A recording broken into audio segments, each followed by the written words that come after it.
Right there. All right. Good evening, everyone. Welcome to the public hearing put on by the Massachusetts Division of Marine Fisheries and the Marine Fisheries Advisory Commission, our so-called Winter 2026 Omnibus public hearing. This is the second of two virtual hearings. Our plan was to have a single in-person hearing last week, but because of the blizzard and the power outages, we went virtual on the 26th of February. That was Thursday, and we're doing a second session tonight because many folks around the South Coast, Cape and Islands, were still without power as of last Thursday. So welcome to tonight's public hearing. I'm glad you're joining us.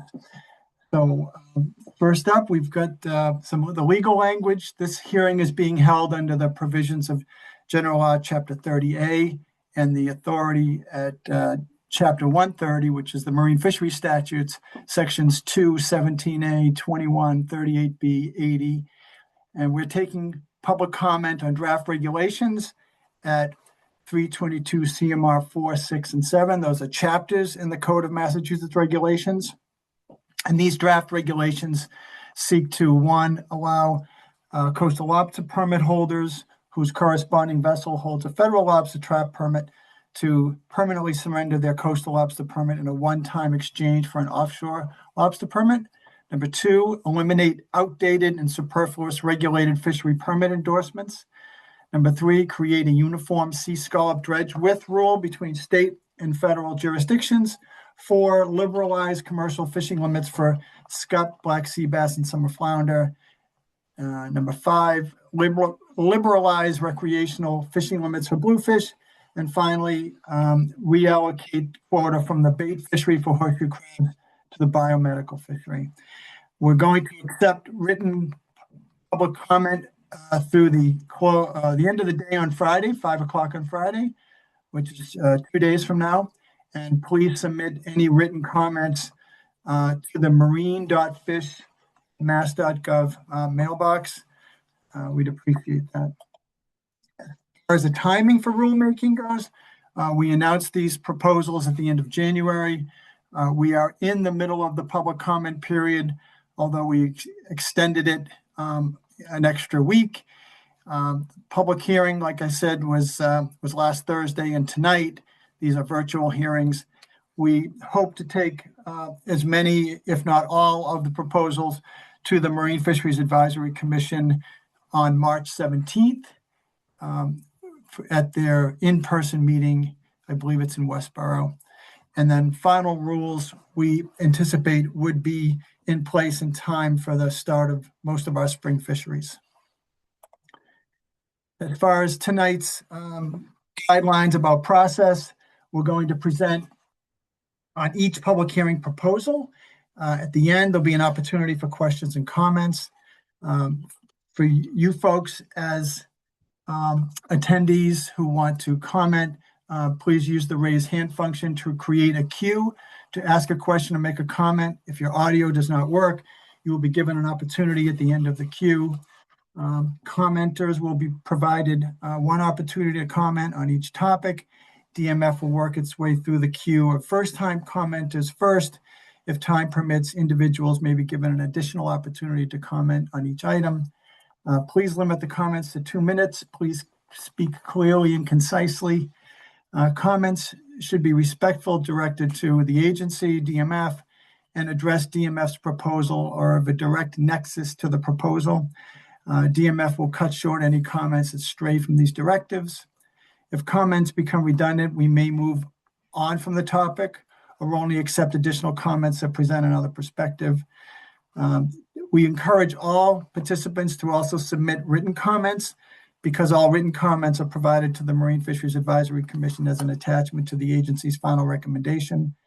And then finally, the final recommendation will provide a short summary and discussion of the written public comment and the public hearing testimony. There's the public hearing agenda. I just want to back up a bit. I do want to mention that tonight we have many of the DMF staff present, including my deputy directors, Bob Glenn, Story Reed, Jared Silver, who is a policy analyst and works on regulations and hearings, as well as many of the other staff, including Nicola Meserve, who's going to be presenting on bluefish. In addition, we have many of our Marine Fisheries Advisory Commission members who are listening in. Our Chairman Ray Kane, Ray Jarvis, Willie Goldsmith, Eric Nelson, Suki Sawyer. Is there anyone I may have missed, Jared? No, those are the five we have in attendance this evening. Okay, great. All right. The public hearing agenda is there on the screen. Those are the items in the order we're going to deal with them. Why don't we go right into the bluefish limits, and we'll introduce Nicola Meserve. Nicola is my proxy at the Atlantic States Marine Fisheries Commission Bluefish Board, as well as scup, sea bass, and fluke. But tonight she's going to present on the proposals to liberalize bluefish recreational limits. Okay, thank you, Dan. We will kick it off with the one recreational item for this evening's public hearing. This is a proposal to increase the daily possession limits for bluefish in response to the actions taken by the Mid-Atlantic Fishery Management Council and the Atlantic States Marine Fisheries Commission, who jointly manage this as a coastwide managed species. The actions of the council and commission were to increase the daily possession limits by 2 fish per mode, and that responds to the most recent stock assessment that determined that bluefish are not experiencing overfishing and are no longer overfished, and also within the projections are expected to be above their target ahead of the 2028 deadline.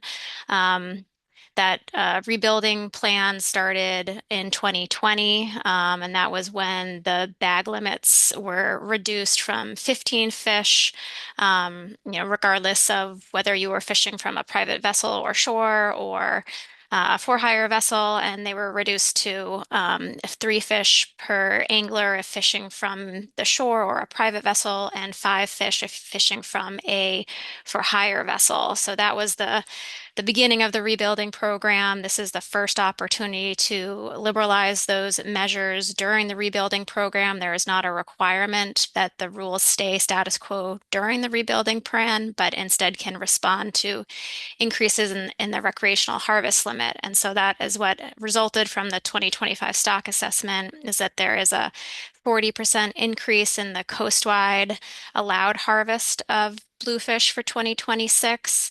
And the expectation that if the measures stayed status quo at 3 and 5 fish, that would lead to a large underage of that harvest limit. So it allowed for an opportunity to liberalize the measures. I should note that the council and commission were somewhat conservative in increasing the recreational harvest limit by 40%. They included a buffer when setting that to address concerns about management instability, as well as uncertainty in the recreational catch data. And so the measures that they selected also are not anticipated to fully harvest the recreational harvest limit. So there was another level of precaution built in the action that they took. So consistent with what the council and commission did, we are proposing to go to from 3 to 5 fish per angler when fishing from shore or a private vessel, and from 5 to 7 fish when fishing from a for-hire vessel. The season is year-round, and there's no minimum size limit, and those wouldn't change. So the basic rationale is that there is benefit to access to providing these limits to those that are maxing out at the current bag limits. There have been members of the industry who, even prior to this proposal, have been asking for an increase during the rebuilding program. And we anticipate that most states will be adopting these increased limits. NOAA Fisheries has already adopted the increased limits for federal waters, and so there are benefits to compliance and enforcement as well as equity when all the states and the federal waters are at a consistent limit. So that's the gist of it, and we will pause to take comments and questions, and Jared will moderate that for us. All right, folks, as described in the policies and procedures, you can use the raise hand function and it will create a queue for us to recognize you. So if you have a question or a comment about this proposal, do that. If not, we will move on.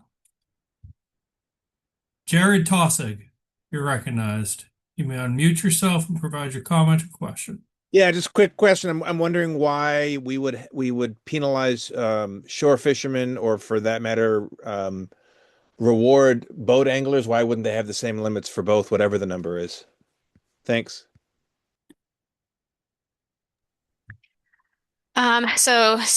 What we're proposing is just consistent with what the council and commission have approved. That was a topic of much debate when the bag limits were first established with that mode split. And there was a vote taken on that, and there were a number of states and management representatives that we're responding to requests from the for-hire industry for a larger limit to support their businesses. And so we did adopt the 3 and 5 fish mode split at that time and are proposing this to do the same now. But if you'd like to make a comment regarding that, now would be the time for sure.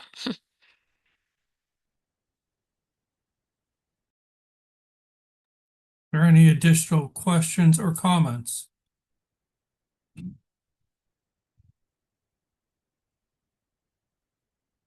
I'm not seeing any hands raised. We'll move on to the next public hearing item, and if you want, you can always submit a written comment by the end of the week. Okay, Jared, the next issue pertains to commercial lobster permitting. As background, DMF issues 2 commercial lobster permits. One is known by the statute. The legislature enacted this law probably about 80 years ago, called the Coastal Lobster Permit. And then we have a second permit that we issue, which is called the Offshore Lobster Permit, also affectionately known as the Landing Permit. Coastal Lobster Permit allows lobster trap fishing in state waters, and it also allows you to land lobsters in a state port that you could have taken out in the federal zone, presuming you're federally permitted. Trap tags for the Coastal Lobster Permit may be issued as state only, or when paired with a corresponding federal lobster permit, they would carry a MA/EEZ, which basically designates the area where those are allowed to be fished. The offshore lobster permit does not authorize the harvest of lobsters in state waters, but only possession and landing of lobsters taken from the EEZ. Trap tags for the offshore lobster permit are federal waters only. The existing state regulations that we have going back about 30 years ago established a moratorium on the issuance of new offshore landing permits. The moratorium affects Area 1, Lobster Conservation Management Area 1, and that was established to prevent the splitting of state and federal permits that could double the number of traps fished. In other words, if a person held a coastal lobster permit and a federal permit, if they divided that into 2 and put 1 permit on each boat, they could basically spawn a second lobster business if we allowed that person to obtain an offshore landing permit. But we stopped doing that over 20 years ago. There's an exception to this moratorium that allows federal lobster permit holders in areas 2 and 3 to obtain an offshore lobster permit because trap allocations were based on past qualifying criteria and ongoing efforts to consolidate these fisheries. we do issue new offshore landing permits, for example, from folks coming in from out of state who are fishing in those areas like Area 3 and Area 2 that are already severely limited in the trap tag issuance. The coastal lobster permit has an owner-operator requirement that does not accommodate the use of a hired captain, and that's really the crux of what this proposal was about. The offshore lobster permit does not have an owner-operator requirement. For dual state and federal coastal lobster permit holders, the owner-operator requirement applies whether the boat is fishing in state or in federal waters. Next slide. So the proposal, and this came from some of the holders of those permits, the proposal is to allow someone who has a coastal lobster permit and a corresponding federal permit as well on that same vessel to surrender their coastal lobster permit to DMF and have DMF issue them an offshore lobster landing permit, converting their trap tag authorization from dual state federal to federal waters only. In essence, this would allow an individual who is not eligible to have a hired captain on the vessel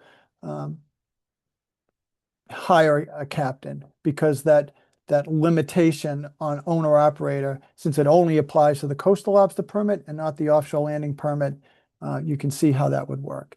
So this wouldn't change anything about the existing coastal lobster permit holders. It's a very small number of folks who have asked for this, less than a handful. And so we would need to amend the regulations to accommodate that. So that's why we're talking about it tonight. So I'll take any questions on that matter. Not seeing any questions, we can move to comments. Bill Bartlett, good evening. Bill, you can unmute yourself. Hi, Jared. Good evening, Bill. Dan, I'm opposed to this proposal. I don't see any gain in it for anybody except for, in my eyes, a backdoor approach to somebody picking up a very inexpensive boat and a string of traps and have 800 traps in federal waters, and then that same owner has also got 800 traps in state and federal waters, and it's just a backdoor approach to having a lot more traps, and at times having somebody aboard the boat that has no skin in the game. And anytime we experience that with the mobile gear fishermen that we fish with, without an owner operator aboard the boat, it usually does not end good. I don't want to see the state go down this road and allow these guys to do this.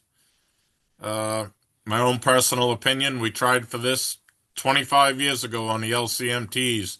All of Area 1, state and federal, should be owner-operator. We don't want to turn this into a commercial, a corporate fishery. But I strongly oppose this. Thanks, Dan. Thanks, Jared. Thanks, Bill. I'll just make one comment, Bill, and that is the Atlantic States Marine Fisheries Commission is undertaking something called a management strategy evaluation. And that is going to be a process where there'll be interviews with stakeholders and a thorough, a deep dive into how the fishery is managed, how the fishery is performing. And one of the areas where there is disparity between states is just what we're talking about here, where Maine has an owner-operator standard for all of its lobster permits, and Massachusetts only has it for their coastal lobster permit. So this might be an issue that is worthy of conversation among the lobster organizations. New Hampshire, I don't believe is similar to Massachusetts. I don't believe they have an owner operator rule for their boats that aren't authorized to fish in state waters. But I take your point, Bill, and I'm going to predict it's an issue that the industry will probably want to be discussing at length over the next year. Okay, sounds good, Dan. Thank you very much for the time to talk. You're welcome. Thanks for being here. All right, Dan, I'm not seeing any other comments. Oh, hold on. Mike Bartlett. Good evening, Mike. Good evening, Jared. I also oppose this as well. I think it's an opportunity for guys to get a couple of boats under their name and be fishing way over the limit from the 800. They're allowed just another 800 in federal waters, which for a lot of guys aren't too far offshore from where they already fish anyways. So I think it's opening up the door for guys to create their own. I think it just should be owner operator in Area 1, state and federal, no matter what. And we should eliminate people trying to capitalize on this opportunity to expand beyond the 800. Thank you, Mike.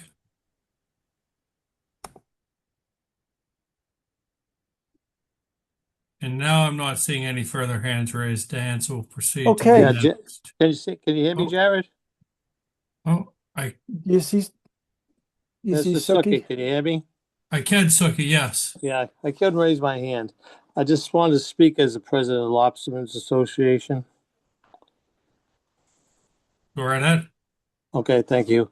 Thanks, Dan. As you probably already know, MLA has sent a letter of comment about this, but I just want to reiterate what Billy and Mike have said. It looks like an opportunity here to create an offshore fleet in the, Area 1, and MLA needs to talk more to its members about this. I would say probably people against that, but I'm not gonna come out and say that. I'm personally not against it, but we need time to talk to our members at the next meeting. So I'd wish this would get postponed till at least we could get to that. Thank you. Thank you, Suki. Dominic Santora, you recognized?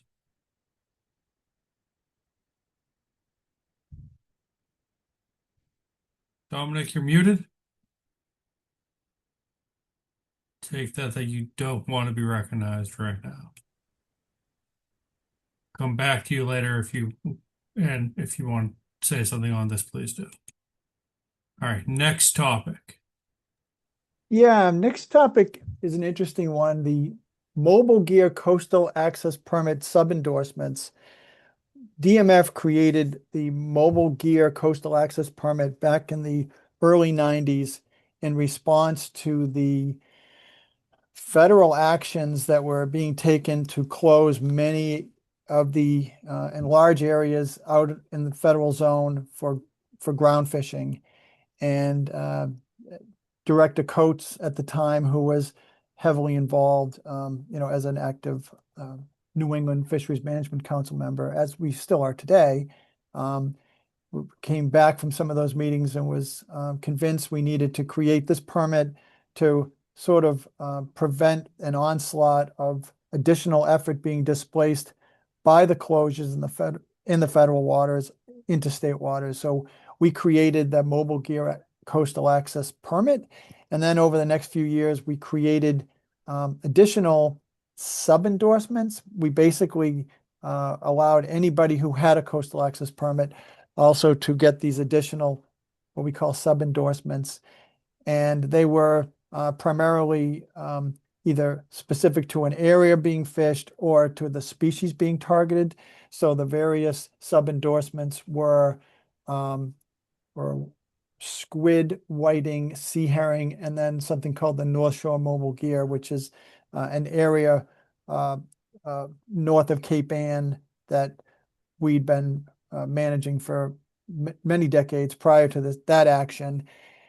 So these permits were essentially at no charge, and they were simply allowing us to identify the boats that were involved in the fishery by giving us sort of an address and contact information for people who are really in that fishery. Also, it created a permit reporting mechanism, so that we knew at the end of the year how much was being taken under the authority of this permit in state waters. Of course, today, and for the last 15 years, we've had 100% reporting. So the need to identify these boats and the need to get separate catch reports is no longer a valid reason.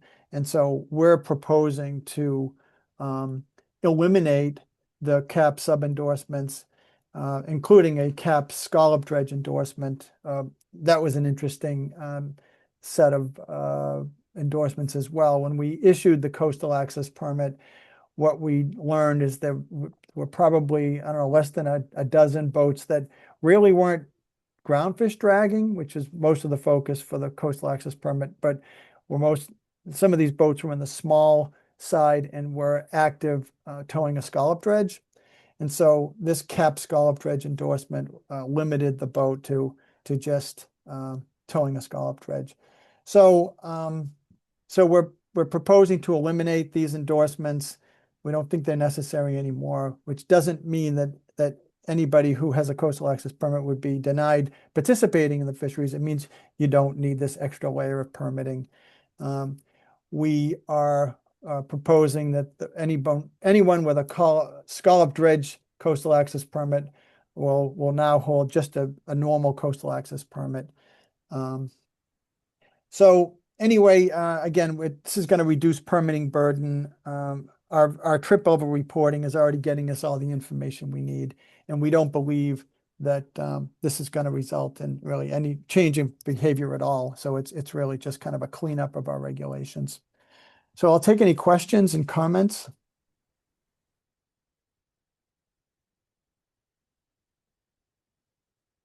Not seeing any hands raised, Dan. We could proceed to the next issue. Brilliant. The next one's along the same line. We've been selling something, I think back since the 1980s, something called a sea scallop shucking endorsement. Actually, not selling it. It's been issued, I believe, free. You just have to check a box. And this, I believe, was a public health requirement at one time. Everyone who is landing scallops does need a shellfish permit, and including, everyone who's landing whole scallop shell stock, as we call it. So we're proposing to simply eliminate this antiquated sea scallop shucking endorsement from our regulations. I'd be surprised if there were any opposition to that. Not seeing any hands raised for questions or comments. Proceed to the All next right. issue. The next one is also just kind of a technical correction brought to our attention a few months ago, that our state waters maximum sea scallop dredge was 10 feet across, whereas the federal regulations is Other way around.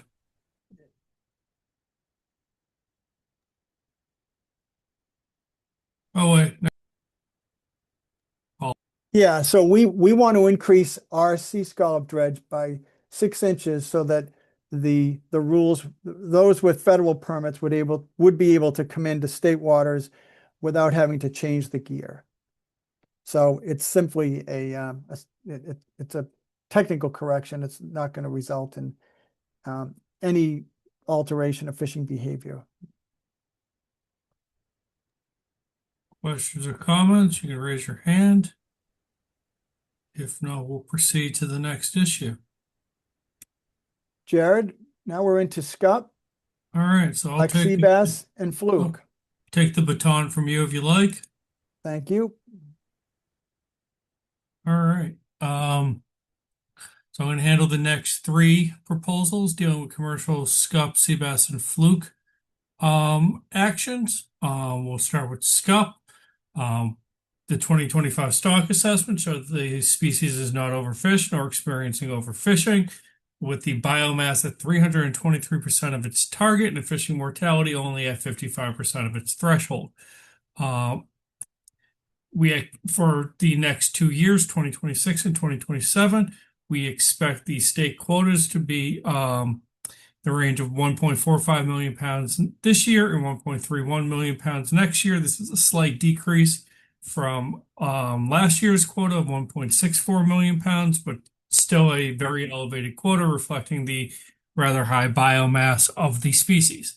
The fishery, both in Massachusetts and coast-wide, often underutilizes this quota, largely because of the value of scup. Our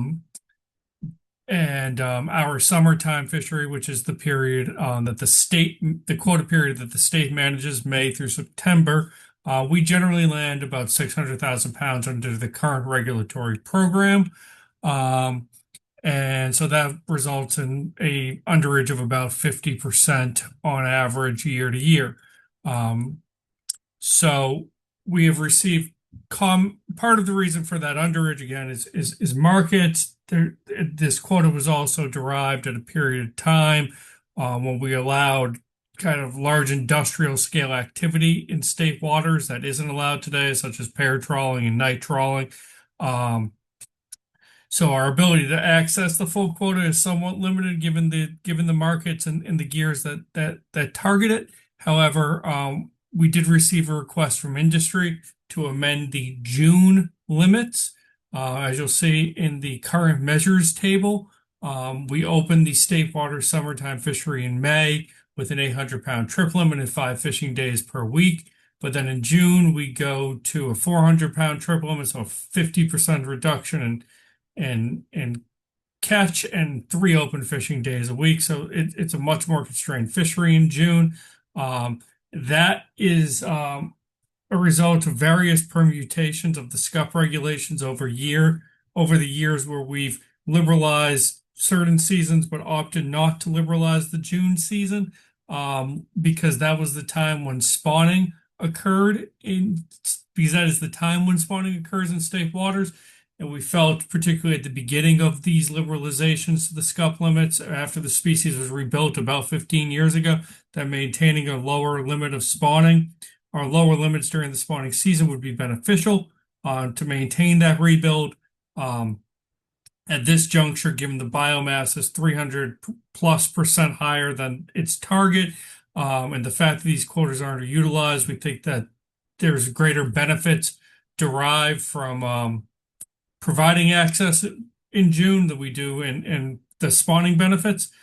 So we're looking to increase the trip limits for both the hook and pot gear from 400 to 800 pounds in June, and to increase the number of fishing days from 3 days per week, Sunday, Tuesday, Wednesday, to 5 days per week, adding Mondays and Tuesdays, or Mondays and Thursdays. That'll be consistent with what occurs in May. So the fishery in May and June will be the same, and then it will be increasingly liberalized in July as well.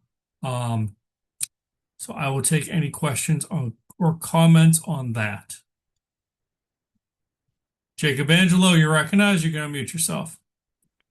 Hey, how's it going, gentlemen? Just a question, not really a big one, but I'm just curious, how come not? It looked like at that chart we missed the quota by quite a bit. Why not make it like 1,500 from the beginning? So I mean that's certainly a comment you can make if you want to make that. No, I could. I was just more I didn't know if you had a specific reason.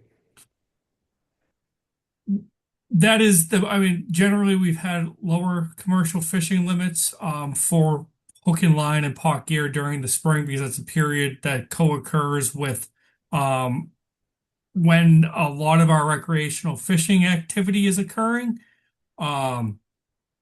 So to minimize user group conflicts, we've maintained lower limits during that period and then increase them later when there's less co-occurrence of those two fisheries. But if that's a comment you'd like to make, we could certainly accept that comment and consider it in our final recommendation. All right, cool. I'll just write a comment. Thank you. All right, thank you, Jacob. Yeah.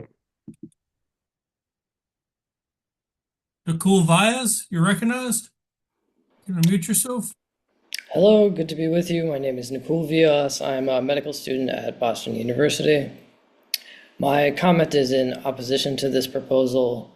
Fish are sentient, conscious creatures that experience pain. By increasing the quotas here, more sentient creatures will experience more pain, suffering, and death. Thank you for your comment. Dominic Santoro, you're recognized.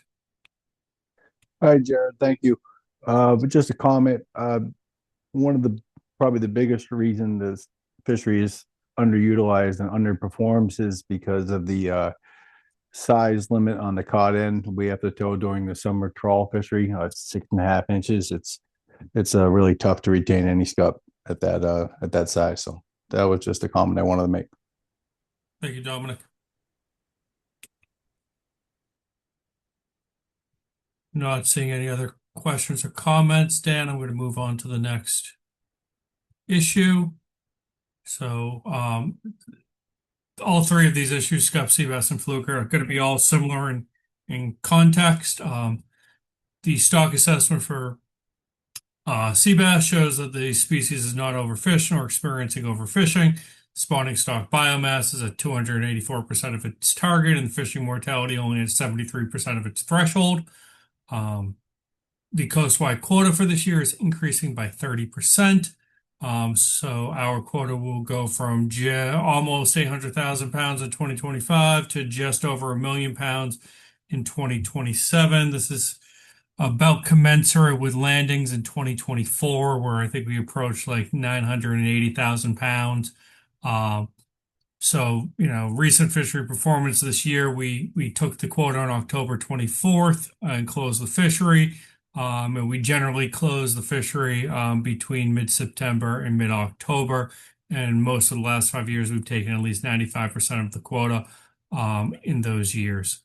So our proposal here is that while we are getting a 30% increase in quota, it's kind of commensurate with how the fishery occurred, or the levels of the fishery occurred at a couple years back in 2024. So we don't believe we need to do much to ensure that that quota is utilized. So what we're looking to do is make several minor changes to the regulatory program to kind of increase access. I'll start with number 3 on the proposal first. We want to eliminate the closure period from April 1 through April 22, whereby trawlers are prohibited from landing a bycatch of 100 pounds of sea bass, which they're authorized to land at all other times of the year. That's a remnant of various rule changes over the years. Specifically, several years back when there was a large flush of fish in April as they migrated into our waters, that we wanted to stop directed fishing on, so we closed the fishery during April. But for trawlers, we allowed them to begin retaining sea bass at the start of the inshore squid fishery, which starts on April 23rd. And as a result, we incidentally closed that April period to the retention of sea bass. And we just want to open that up at the 100-pound limit that they're otherwise allowed to retain at all other times of the year. And then for the directed hook and line and pot fishery, we have several regulatory adjustments baked into the rules that allow liberalizations later in the season in September to accommodate quota utilization and account for more inclement weather that comes in the fall that limits participation in the small boat fishery that pursues sea bass. Currently on September 15th, if greater than 15% of the quota remains, we increase the trip limits from 500 pounds to 600 pounds for pot fishers and from 250 to 300 pounds for hook and line. We're proposing to move that date back to September 1st so that there's additional access at the start of September to those fish. And similarly, the rules allow for the adding of Fridays and Saturdays to the fishing calendar. Those are closed fishing days during the summertime period, but opening those up on September 1 rather than September 15, again, to accommodate additional access and ensure that quota utilization. And the fishery performs similar to how it has in past years. We will probably approach that quota and likely achieve that quota.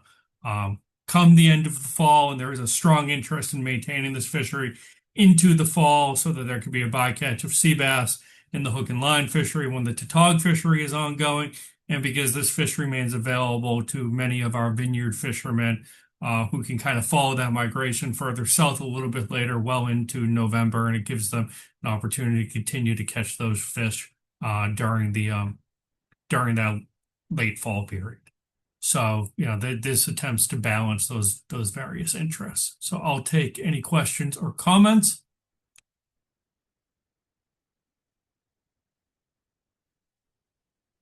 I'm not seeing any, so I'm going to move on to summer. Oh, hold on. David Dow, you're recognized. I had a question. With the closure of the offshore wind turbines, has that affected the recruitment of the black sea bass?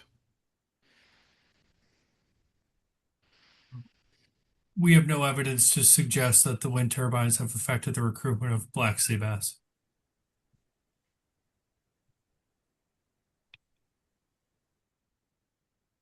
Rory O'Donnell. Good evening, guys, everyone. Question is really what I would like to see is the 2-day pilot program in place for the full pot season starting in July. Thanks. Okay. Thank you.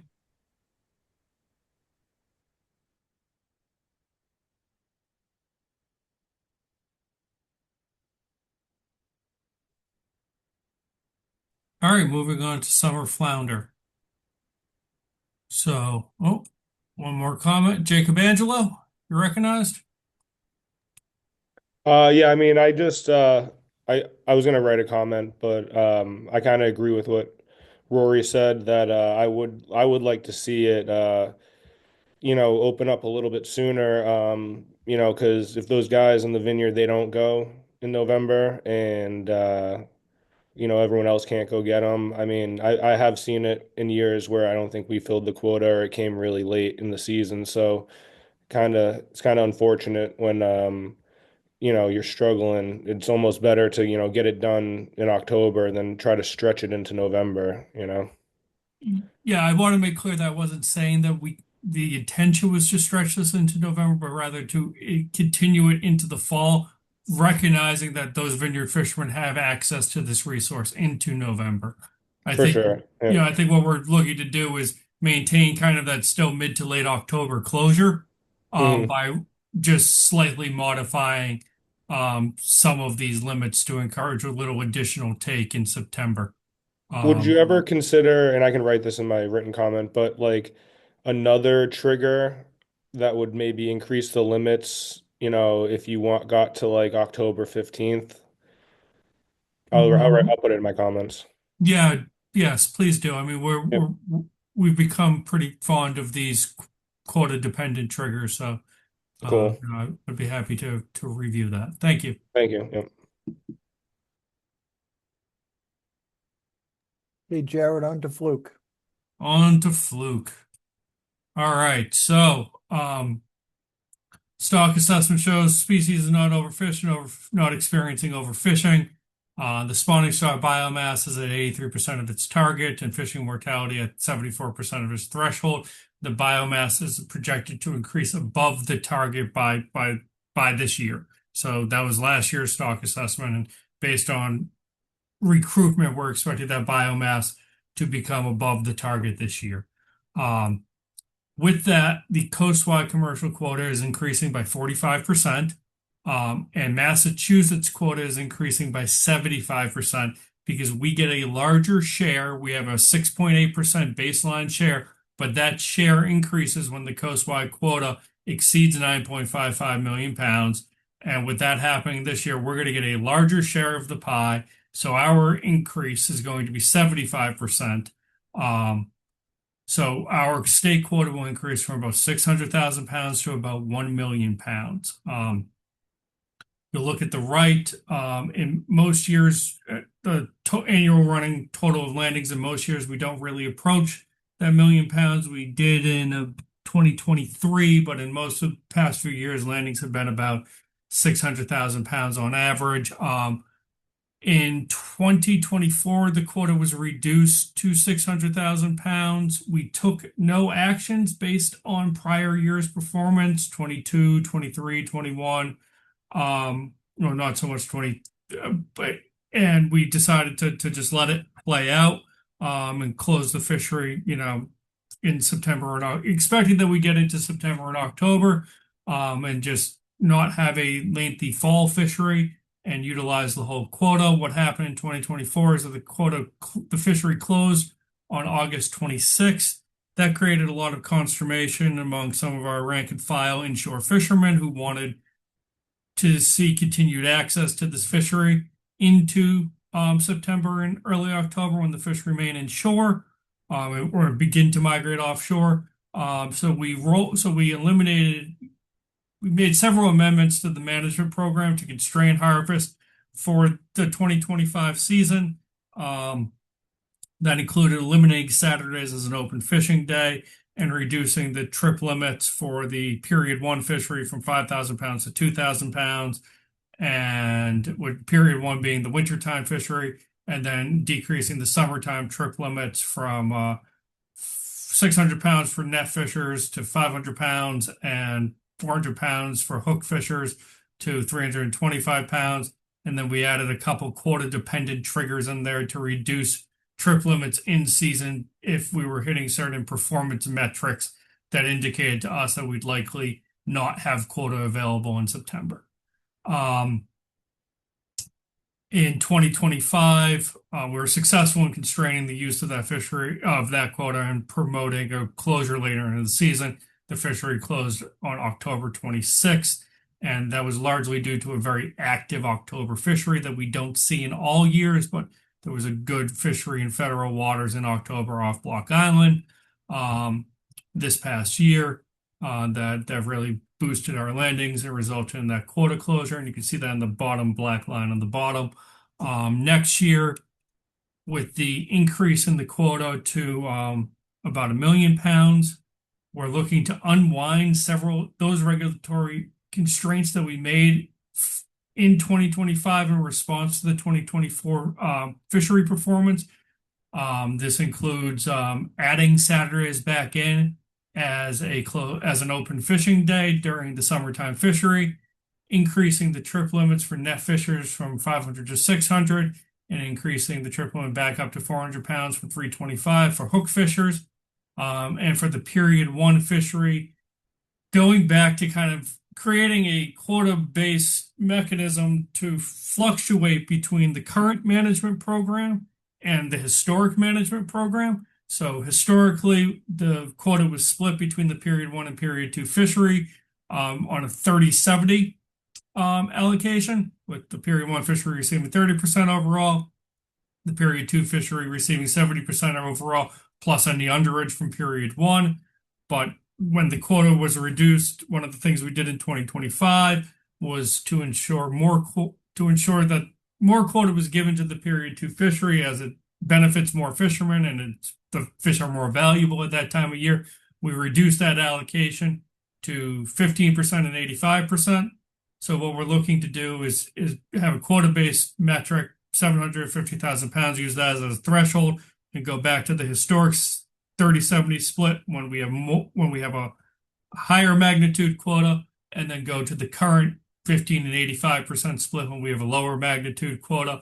And then similarly, have the trip limit for the period one fishery be a 5,000 pound trip limit when the quota is above 750,000 pounds versus a 2,000 pound trip limit when it's below. Again, so that we can attempt to utilize the quota while preserving it for the lion's share of it for the summertime inshore fishery, which benefits more commercial fishermen and is at a time of year when the resource is generally more valuable on a per pound basis. So I'll take any questions or comments on that proposal. Good evening again, Rory. Good evening again. Just one thing I don't agree with is the trip limit reduction if the quota is under 750,000 pounds to 2,000 pounds. I feel at that threshold, you'll see very little landing during that time, which will put a lot of pressure to catch the quota on the backside in October, November, December of that year. Thank you. Okay, you're welcome.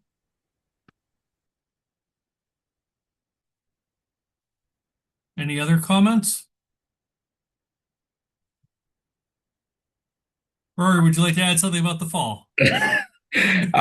Secondary, sorry, I was stuck on that. The other thing, I feel we need to see here to capitalize on the summer fishery would be increased limits for net fisher and hook fishermen during the April 23rd through August 31st period before the trigger for September 1st.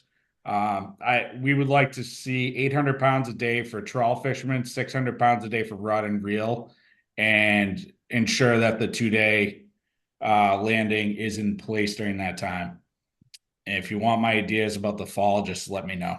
Thanks. Go right ahead. You're cooking. All right, September 1st through October 1st, we would like to see 1,000 pounds per day for trawl and remain rod and reel at 600 per day.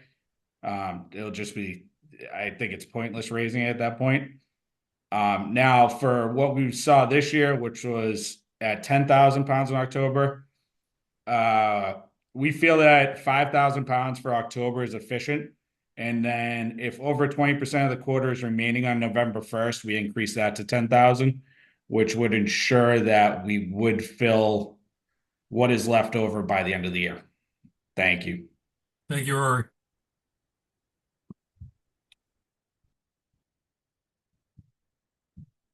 All right, Dan, I think we're done with the appetizers and we can get to the main course. Great. All right. Well, thank you, Jared. So, last Oh, on no, the we got agenda. one more comment. Oh, okay. I'll let you take it back. Jacob Angela. I'm just raising my hand prematurely for this. Oh, fair enough. All right. I think that might be a violation of the game. Just kidding. All right. The proposal that I think maybe a lot of you, I see there's 46 attendees attending. I'm guessing a lot of it is about this proposal. So our proposal, and we have many slides to go over, so some of it may be redundant, but our proposal is to reduce the current bait quota from 140,000 crabs down to 100,000, and to reallocate those 40,000 horseshoe crabs to the biomedical quota at a 1-to-2 ratio, increasing the biomedical quota from 200,000 to 280,000. The rationale for this is the stock assessment trends. Oh, I'm sorry. All right, the inside the map. So just so the public has a good understanding of this, we believe that this is a net saving of 28,000 crabs, that 28,000 fewer crabs that would suffer mortality. And this 40,000 crab quota being reallocated at a 1-to-2 ratio. I guess I want to address this. It's been stated in some press accounts that this was a sleight of hand, but in fact, this has to do with a very conservative and application of the survival, I should say the mortality rates of bled horseshoe crabs. Currently, the ASMFC applies a 15% rate to released crabs that have been bled by the biomedical firms. And at that rate, that's about a 6-to-1 of 6 crabs that have been bled, 1 is presumed not to survive. We think that it may even be less, but for purposes of this initiative, we're going to be very conservative and not increase that 40,000 crabs sixfold, but only double it. So that's how we got to the 80,000 increase at a 1-to-2 ratio. And so how does this math work? If you look at the bottom, under our current management scheme, we have 140,000 bay crabs, and all of those would not survive because they're going to be frozen and for use in the bait market, plus 200,000 biomedical crabs at a 15% rate. The potential overall mortality of our current fishery is approximately 170,000 crabs. Under this proposal, if we reduce the bait crabs by 100,000 and assume 100% mortality, and we have a 280,000 crab biomedical quota, applying a 15% mortality rate, there's a potential overall mortality of 142,000 crabs. So we are optimistic about this, and we think that this is a net savings of horseshoe crab mortality of about 28,000 crabs. Next slide, Jared. So concerning the horseshoe crab status of the resource, we've gotten a lot of letters from the members of the public, and a lot of it has alleged that the stock has declined over the last 30 years. And we don't agree with that. We participate in the ASMFC benchmark stock assessments that were done in 2019 and 2024. And those assessments are peer reviewed. They're endorsed by every state and federal horseshoe crab specialist on the East Coast. And we're seeing a lot of improvement, and especially in what's called the Northeast region, which were largely driven by the improvements we've seen in Massachusetts. The signs were not as positive to the west between Connecticut and New York. We know that Connecticut and New York have both taken actions, the legislatures have taken actions to reduce harvest, or in some cases almost eliminate harvest. But the situation over there was different than what we have in Massachusetts. The IUCN findings, they conduct periodic assessments, and those reports have been quite favorable about horseshoe crab population status, especially that in Massachusetts. Our state surveys, which I'm going to get into next, we have 3 relative abundance surveys. The Otter Trawl, known as the Resource Assessment Project, Spawning Beach Survey, with counting spawning horseshoe crabs, and a beach seine, all show increasing abundance over the past 10 to 15 years.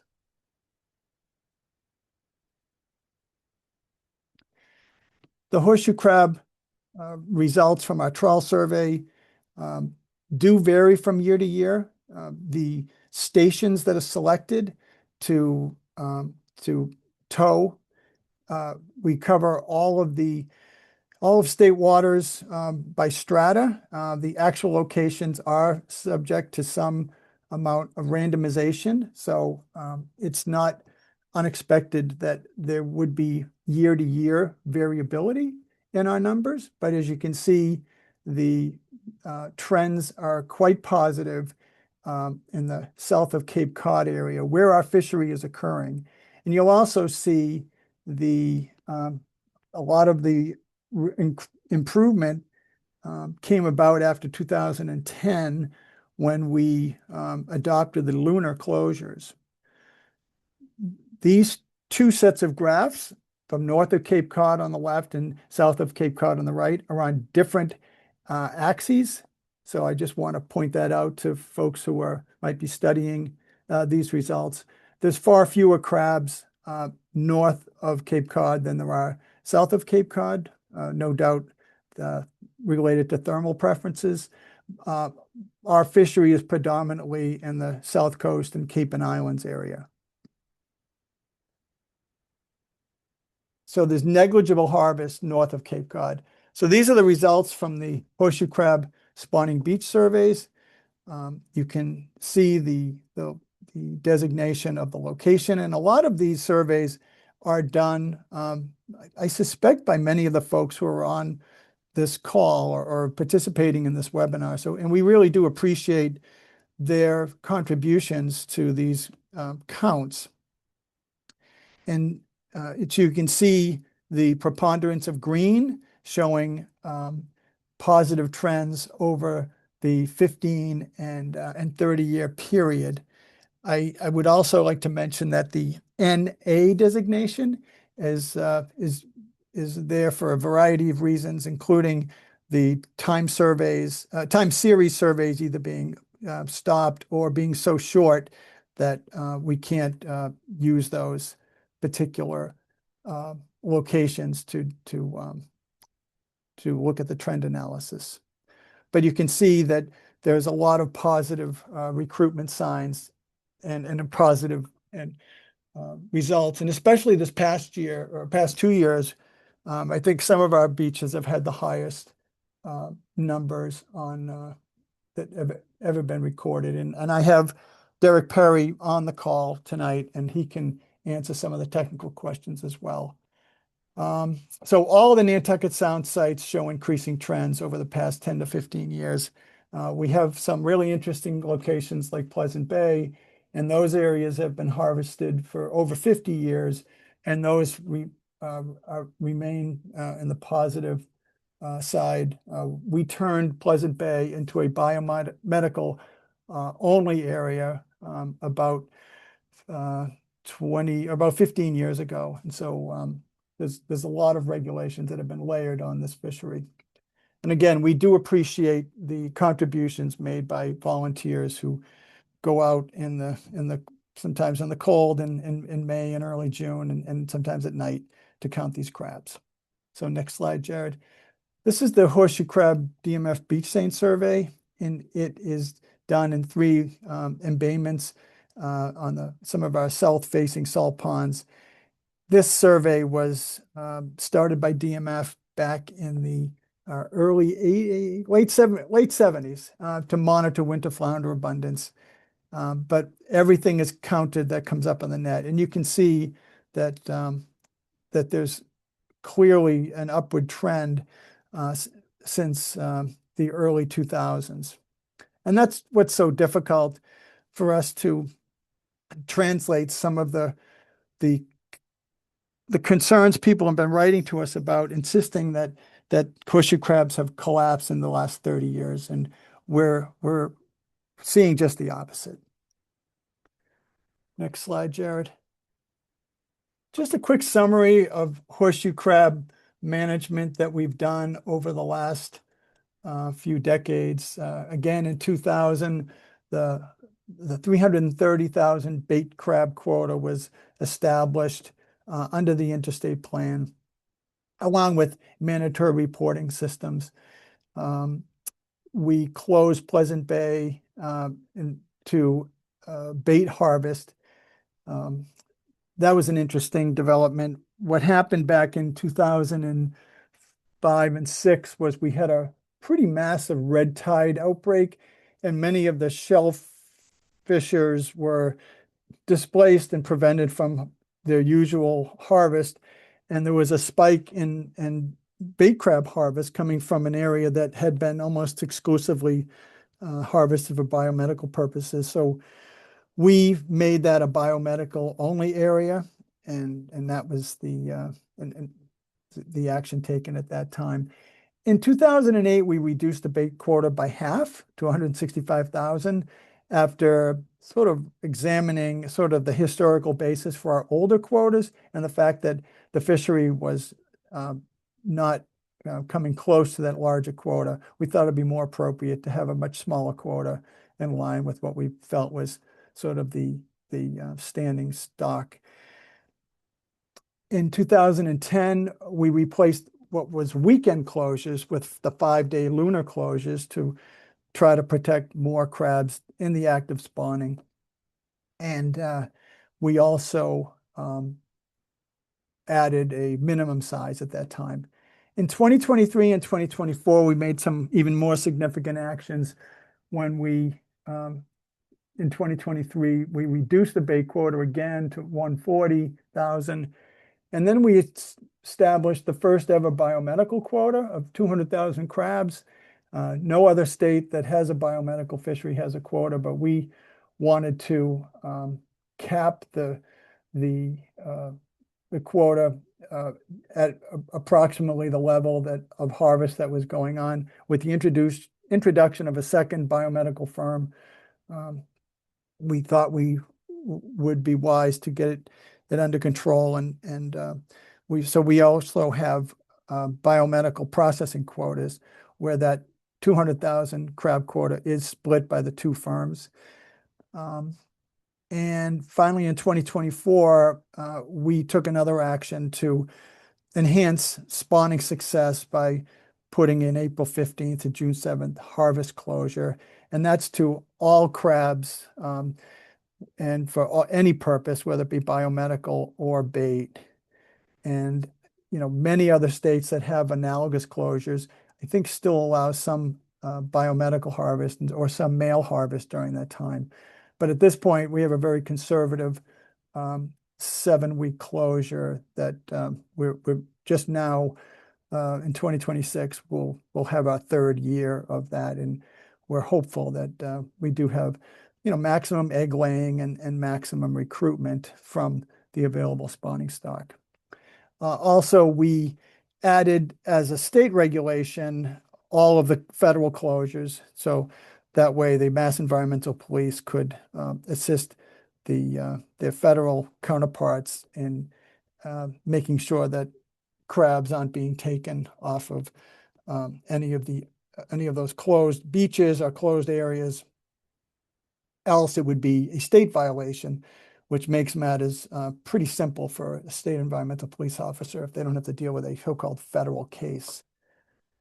Next slide, Jared. So the horseshoe crab fishery performance, we pretty much come really close every year to the crab quota. We have folks who work diligently in the statistics program at DMF, and they are in constant contact with the buyers and do their best to prevent the quotas from being exceeded. At this point, nearly all landings come from Nantucket Sound, and almost all of it's coming from mobile gear. Because of that closure, the seasonal closure of April 15th to June 7th, it's kind of eliminated, practically speaking, the ability of someone to harvest crabs from shore or around the shoreline. Most of those crabs move out into deeper waters after they spawn. And I do, it's been said in some of the correspondence that there's evidence of crabs spawning later, and we don't deny that, but it's way less than what happens in the peak period of May and early June. And with such low expectations to find those crabs, there's almost no one fishing anymore except the mobile gear fishermen who are harvesting crabs from the center of Nantucket Sound.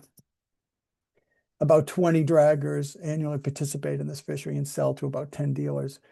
The other interesting development is nearly all the bait quota is also, the word here is repurposed, but it's also used by the biomedical firms on what we call the rent-a-crab program, where the crabs are held by bait dealers and the biomedical firms are able to extract some of the blood before the crabs are then used as bait. The rent-a-crab program supports the ex-vessel value for bait crabs, meaning there's obviously some value to the commercial fisherman if the crab has two purposes. Right now, based on our conversations with local bait dealers, We believe there's an ample supply of bait, especially for this upcoming season. And the biomedical demand for bait crabs is sort of driving the bait harvest and creating what we're calling market misalignments, meaning when these bait crabs are being caught in June and July, the demand isn't there as strong. There is some demand, but most of the demand for whelk bait comes later in the year in the period of September, October, November. As far as the biomedical fishery, we have, I mentioned before, 2 processors accepting crabs for up to 12 harvesters per year. Most harvest comes from mobile gear vessels operating in Nantucket Sound. Some hand harvest continues to occur around Pleasant Bay and Nauset Inlet. And most of the 200,000 crab quota is taken each year, but the exact figures are confidential under the rule of 3.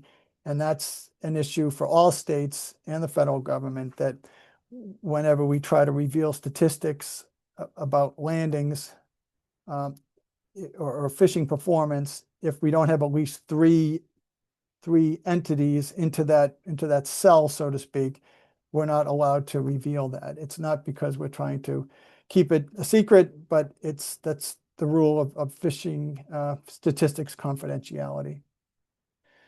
The 2024 bait landings by region, you can see that 97% is in the area of Nantucket Sound, 2% Vineyard Sound, and less than 1% north of the Cape. And so I know there was a petition brought to us last year by folks at the Pine Barrens Alliance requesting a prohibition on all harvest in the Plymouth, Kingston, and Duxbury area. But our regulations have already essentially accomplished that, where there's almost no fishery at all, under 1% from 2024 from all of the Cape Cod Bay regions. As far as 2025, we don't have those statistics yet because the fishing location information is provided by the harvesters, not by the dealers.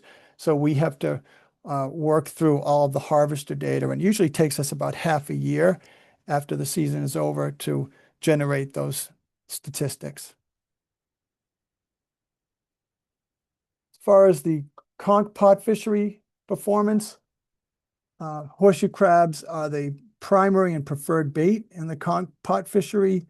Alternative baits have been explored, but not too successful as of this time. We did see about a 60% reduction, or about a 2/3 reduction in effort in that fishery over the last dozen years. You can see in the chart the high in 2012 of about 600,000 pothauls. What we mean by pothauls is in the Fisherman's Catch Report, we ask fishermen on a daily basis to report how many pots they hauled that day. And so when you add it up at the end of the year, you can kind of get an indication of the bait demand for that fishery. And so you can see that the bait needs of a fishery that's off by about 2/3 is probably about 2/3 less. So that's what motivated us to consider reducing the bait quota at this time. We think that the declines in effort are mainly driven by some of the regulations. We have increased the minimum size on whelk over the past few years, although that's on a pause right now, while the UMass Dartmouth SMAST is doing a management strategy evaluation, sort of a study of how the management system is working in our whelk fishery. And we hope to get some of those results in the next year and a half. But like I said, pot hauls have been down significantly. I know it's been said that, and even in some of our DMF memos, that it's a depleted resource. I mean, I would say the whelk resource is lower than it was back in 25 years ago, before it was fished pretty heavily. But it is an important part of the waterfront economy. About 30 to 40 fishermen participate in that fishery. And, complying with the trap limits and the size limits are making a living, not exclusively on whelk. Many of them also participate in other fisheries, such as the black sea bass fishery and the scup fishery, even the lobster fishery. But to those who participate in the fishery, it is an important component of their annual income. Next slide, Jared. So back to the proposal. We think that reducing the horseshoe crab quota at this point from 140,000 down to 100 and adding 80,000 to the biomedical quota is appropriate. Rationale, we believe the stock assessment trends are positive. We believe the population's in good condition and growing, especially in Nantucket Sound, where nearly all the harvest occurs. The proposal is conservative in that it's conservation positive for the resource by using a 1-to-2 reallocation ratio to reduce overall mortality. It attempts to address what we're describing as a misalignment in the bait market, where harvest is being driven by the rent-a-crab program seasonally, and it better matches the quota availability to local demand. The rent-a-crab program will be maintained, given that it does provide economic benefit to the participants. And as far as the 100,000 crab quota, we think that it would provide sufficient quota for the fishery with some room for growth should the markets rebound. So that's our proposal. And we've already received, I don't know, Jared, you can help me with that, a couple of thousand comment letters, many of them form letters, and I can't address all the points that have been made, but I've tried to. So why don't we take questions and comments? Jacob Angelo.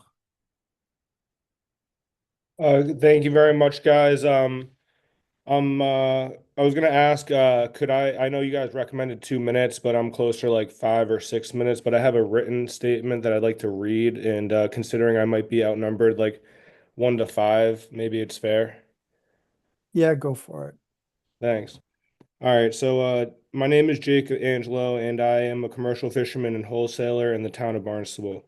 I'd like to first say congratulations to the DMF for creating a sustainable horseshoe crab harvest back in 2010 with the lunar calendar closures. Horseshoe crab populations have been increasing since then. Despite this great success, year after year, the beach pickers and conch fishermen are forced back here to defend their right to harvest a sustainably managed species. 2 years ago, 60,000 crabs were reallocated to the biomedical sector, and last year, the historically successful lunar calendar closures were replaced with an all-out spring closure. The impact on these two changes is yet to be seen, but considering prior data already showed increasing populations, further reducing our bait quota feels unjustified. The DMF has no ability to restrict horseshoe crab sales to only Massachusetts fishermen. If 100,000 crabs is based on the estimated crabs used by Massachusetts fishermen during a low effort year, then theoretically the other 40,000 will be sold out of state or saved for spring conch potting. You've eliminated our ability to harvest bait in the spring. If next year we only get to harvest 100,000 crabs, the number that reaches Massachusetts fishermen will be less than that, creating a local shortage, assuming efforts remain the same, and worse if efforts increase. Effort and consequently landings of conch have been low for a few years, following increased gauge sizes and a crash in the market caused by recession and trade issues.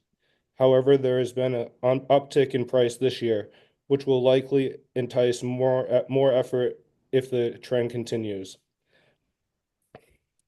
This is unless our bait quota is whittled away and we don't have enough horseshoe crabs to fish with.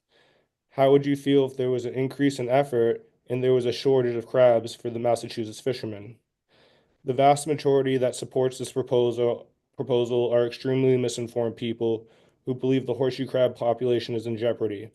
The Mass Audubon Society posted a solicitation to submit a pre-written public comment to their Facebook of 61,000 followers with a few clicks of the mouse, and this is how it starts.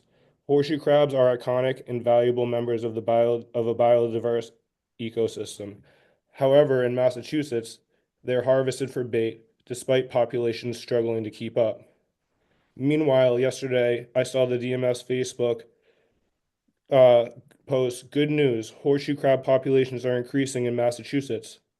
Considering the Audubon's point and click public comments were enticed through blatant misinformation, you should regard these submissions. I did some research on the red knot, the pinnacle of the Audubon's debate, and found that it mainly feeds on horseshoe crab eggs in Delaware Bay, not Massachusetts. In fact, the Mass Audubon website in the find a bird features feature, it reads, the red knot is a very uncommon spring and locally abundant fall migrant in Massachusetts that has been proposed for listing as a federally endangered species. The eastern North American population of this shorebird bird has shown a precipitous decline in recent years, attributable in part to the overfishing of horseshoe crabs. Those eggs constitute an essential portion of the red knot's diet during the spring migratory stopover in Delaware Bay. Horseshoe crab populations have been increasing with leaps and bounds, while the red knots have not. And the fact that red knots are rarely seen in Massachusetts during the horseshoe crab spawn further shows the extent the Audubon will go to misinform the public and manipulate supporters. On the National Audubon's website, bird guide under red knot diet reads includes mollusk, insects, green vegetation, seeds.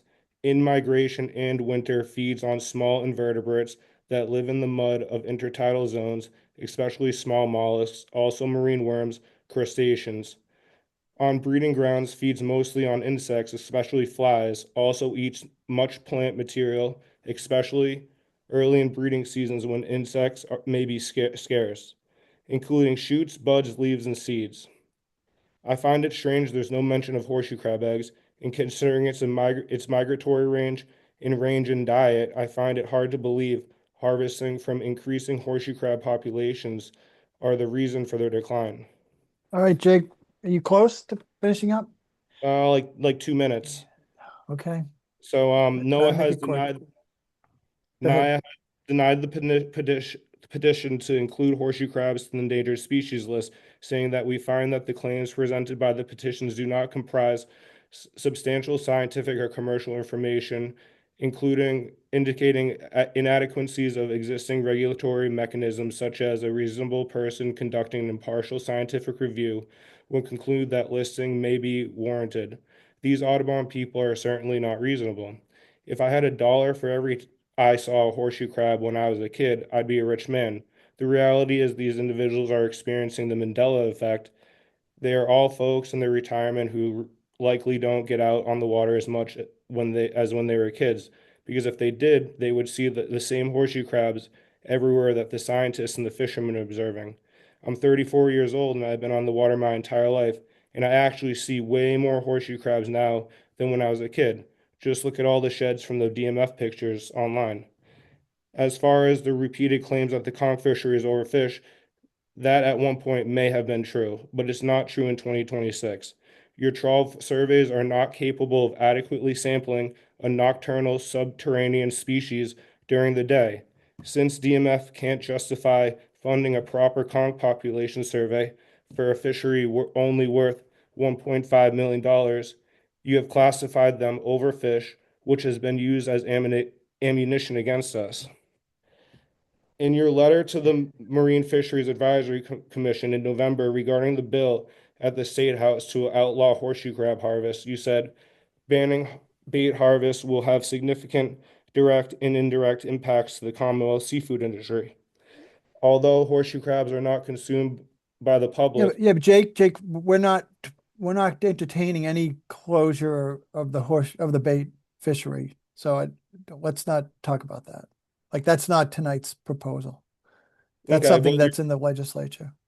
okay. No. Well, I guess like to wrap it all up, you know, I just don't see the justification if we have any sort of increase. You're basically basing this off of this is what we use, 100,000 crabs.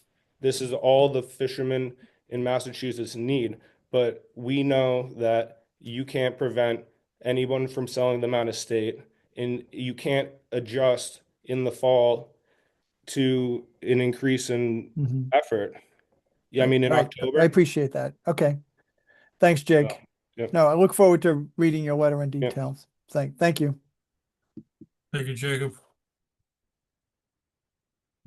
Tom Luce.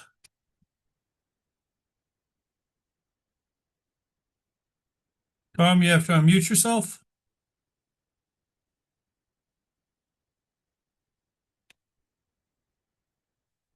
Tom, I'm going to come back to you. Dave Meserve, you going to mute yourself and provide your comment?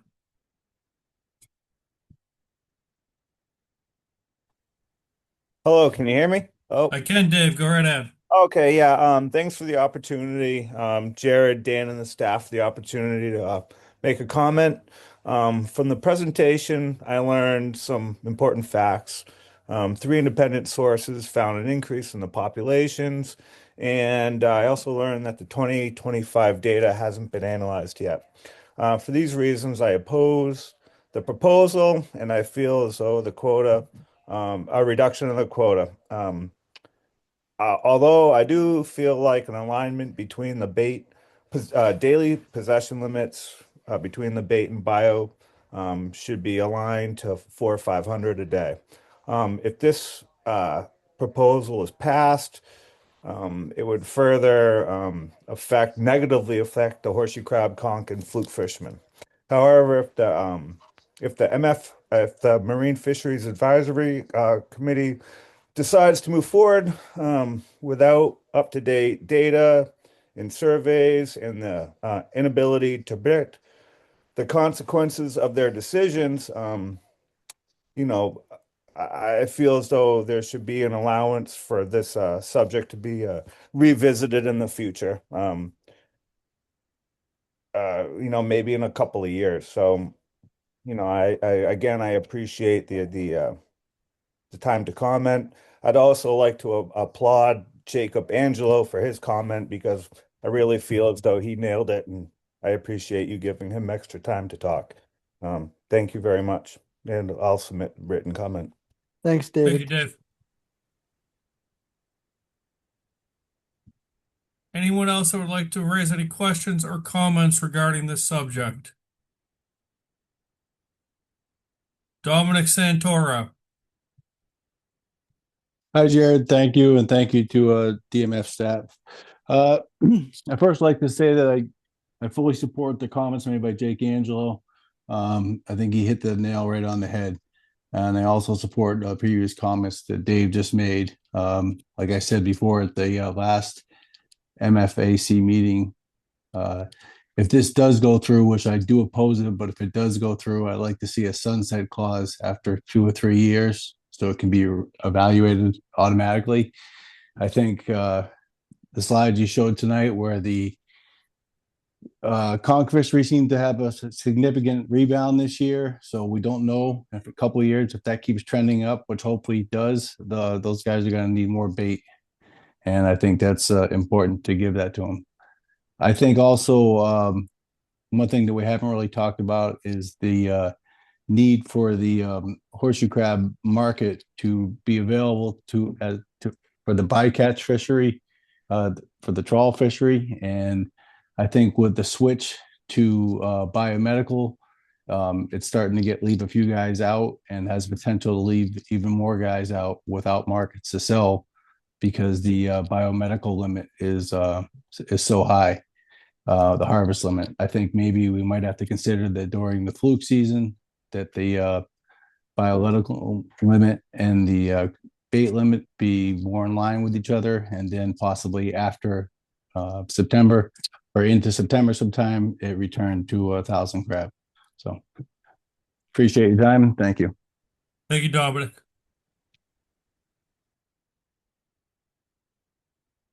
Emily Ross, recognized.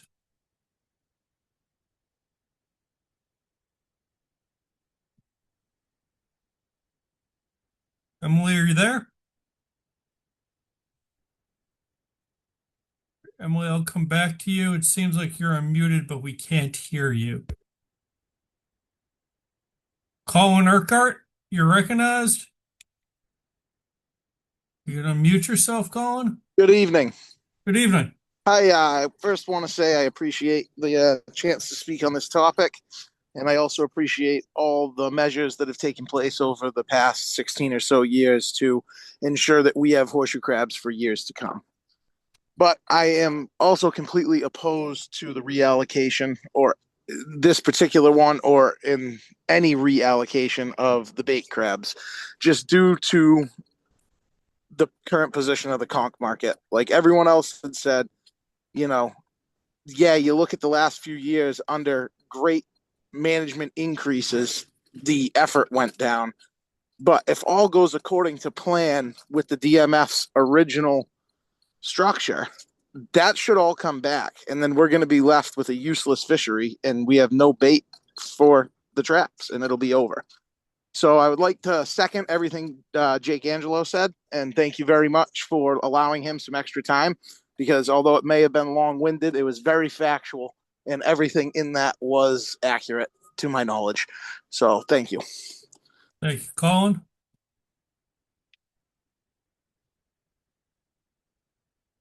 Emily Ross, we'll try you again.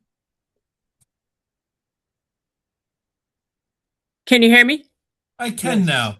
Oh, I'm Please sorry. go Sorry, ahead. I've never done this before. So thank you for calling on me. So I've worked in the pharmaceutical industry, and so I'm well aware of the business side of that business. But I'm also a birder, and I welcome the gentleman's comments about the red knot. But I just wanted to point out to the team here that there are many other birds, like ruddy turnstones, sanderlings, laughing gulls, that use the eggs of horseshoe crabs as food. So while red knots are not common in Massachusetts, these other birds are, and in fact, they're declining globally, but they're also declining in Massachusetts. And just an anecdotal note about that, I've been a birder in Quincy for a number of years. There wasn't one ruddy turnstone found in Quincy Bay all for all of 2025, and there wasn't one Dunlin, nor in 2024 on the Dunlin. So we're seeing declines for all sorts of reasons, not just because of horseshoe crab egg availability, but my concern is really by your allocation of giving more to the pharmaceutical industry, because just as a business person in the pharmaceutical industry, so what that does with their demand of the LAL from whoever, whatever companies supply that to them, Charles River, whomever,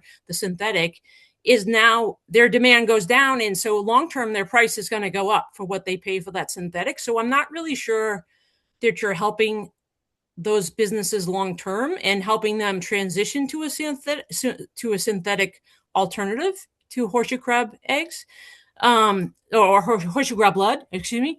So I think maybe the business model needs to be thinking about how do we wean, biopharma off of horseshoe crab LAL, and what's the best way to do that versus giving them more, which actually doesn't help their purchasing power when they go to market and when they renegotiate their contract with Charles River Labs, as an example. So I think you should think about that.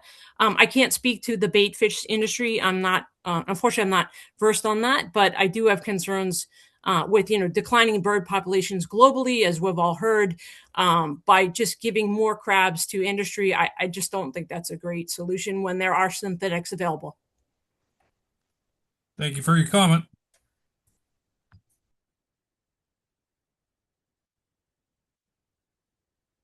Anyone else? All right. Okay, I'm hitting the forward button. Yes. Okay, folks. So I know we've already received a lot in writing, but we will continue to accept comments. through 5 o'clock on Friday. That's 2 days from now. Please send it to the mailbox or the email address you see on the screen. I've been receiving a lot of emails directly to my inbox, and as director, I get a lot of emails that I'm not always able to get caught up on, and I don't want your letter to get lost in my inbox. So please use this email address for that purpose.